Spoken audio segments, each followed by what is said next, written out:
Assalamu alaikum everyone. As you know, today we are having a business studies class and I am Muhammad Shehroz. So today we are going to move towards the revision session of the business studies. So kindly open your books as you know what is the name of your book for this session.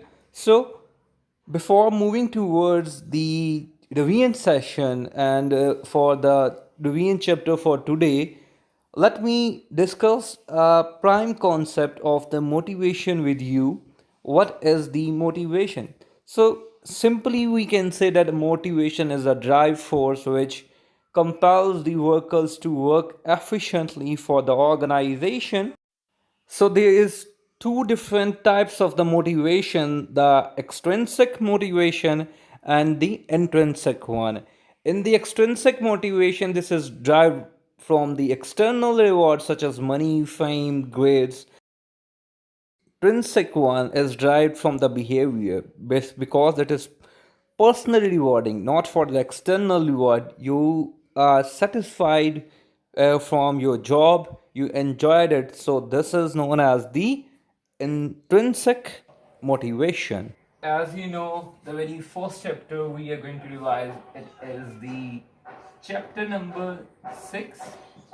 Yes, and the name of this chapter is the motivating employees. Okay, so today I am going to record the very first revision lesson for all of you. Okay, so as you know, in this chapter we are going to start with the motivation. So what do you think, what is meant by the word motivation? So in a simple words we can say that motivation is the reason why the employees want to work hard and work effectively for the business. Motivation is the reason why employees wants to work hard and perform efficiently. You know, with the advancement in a educational field as well as the business field, the motivation is becoming very much important topic for all the business concerns, because if your employees are very well motivated, you can get the maximum amount of the output from them by giving them the same input.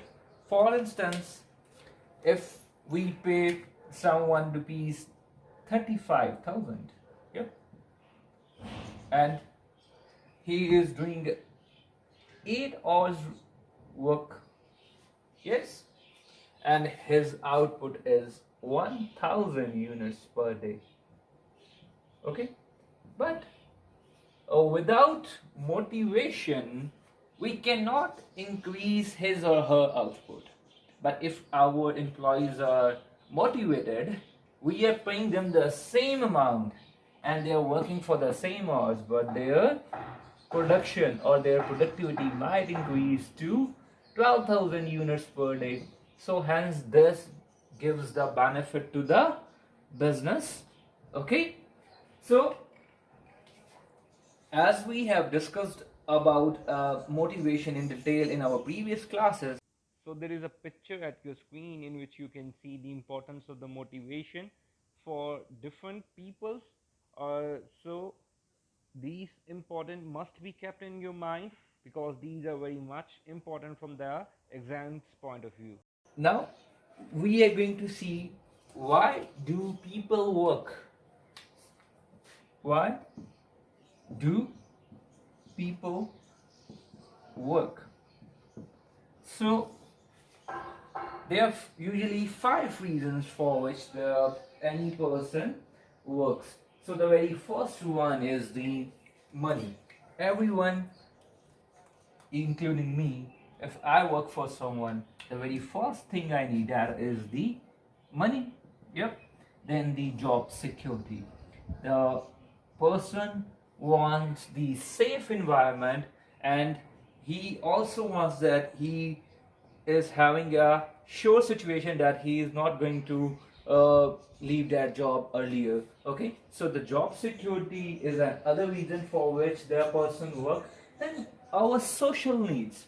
Everyone wants to have a good colleague. Everyone wants to have a very good relationship or good environment where he can make friends. Also, such social needs compel us to do work.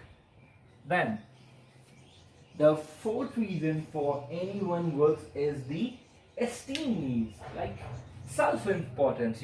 By earning a money, you feel satisfied. By earning a money, you feel satisfied. So you do not have to beg from anyone. So it gives you a self-esteem. Okay, so self-esteem is another need for which anyone is working. And the last one is the job satisfaction. If I am enjoying my job, I keep on doing that job. So the other thing is job satisfaction. Okay, so these are the 5 reasons for which anyone or any person works for. Okay, as we have discussed about the different reasons why a person works, so we are having a different motivations theory. Motivations theories. So there are basically 3 motivation theories which is discussed in our syllabus. There are many more, but we are going to discuss just 3. The very first one is given by the F.W. Taylor. The second one is the Maslow's needs hierarchy theory. Needs hierarchy theory. And the last one is the Herzberg motivation theory.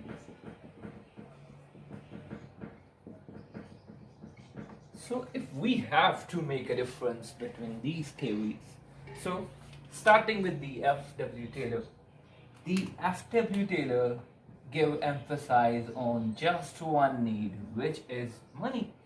F.W. Taylor believes that if we give money as a reward to the people, they are continuously motivated and they are ready to work for us.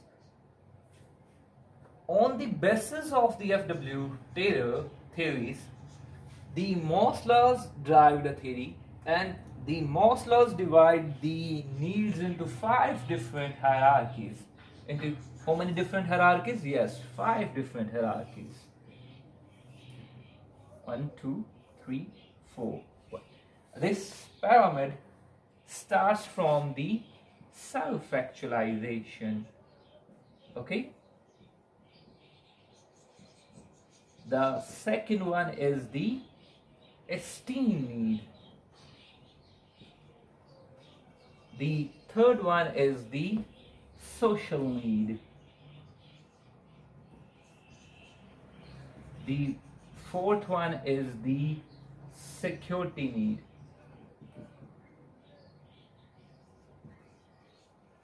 And the last one is physiological.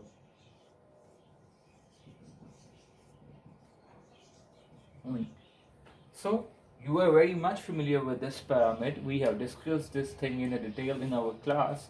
Yes. So what are the physiological needs? Yes, the basic needs of human beings.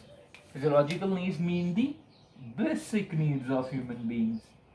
Okay, like bread, like butter, like air, like oxygen. We consider we cannot survive with this basic need. Okay, then if we talk about the security need, so in a security need we are having a job security, protection from the danger. Yes, so job security,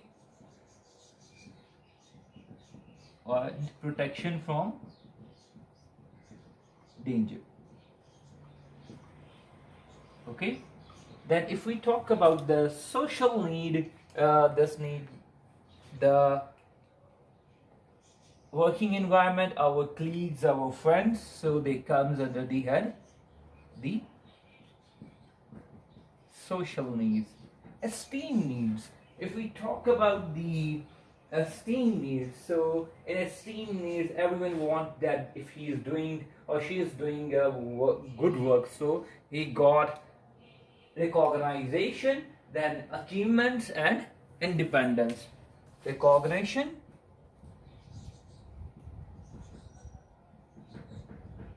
independence, achievements. Okay, and then if we talk about the self-actualization, everyone wants that he or she get promoted from his job, so the promotion usually comes under the head self-actualization. If you can see the pyramid at your screen, the very first three needs are known as the motivators, and the last two needs are known as the demotivators. So, the very first three needs are also known as the high level needs, whereas the last two needs are known as the low level needs. The Herzberg motivation theory.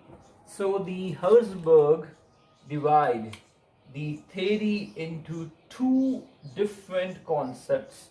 He has divided his theory into the motivators and the hygiene factors. Hygiene factors. Basically, these hygiene factors are known as the maintenance factor, or you can say that without these hygiene factor, no one can survive. Yes? So, hygiene factors like status, security, working conditions, and then he also divides some other things into the motivators like achievement and recognition. He said that the hygiene factors must be satisfied, otherwise if they are not satisfied, they increase the demotivation of the workers. So if you see the screen, the picture shows the motivating factors and the hygiene factors. So there is different examples of the motivators and the hygiene factors, so they helps you to understand the what is the difference between the hygiene factors as well as the motivating factors. So we are done with the theories. Yes, so today in this revision session we have revised the three motivation theories of the Herzberg, Maslow's, and the F.W. Taylor. Then we have discussed about the motivation. Yes, so this is enough for today, I think so. In the next class we are going to end up this chapter.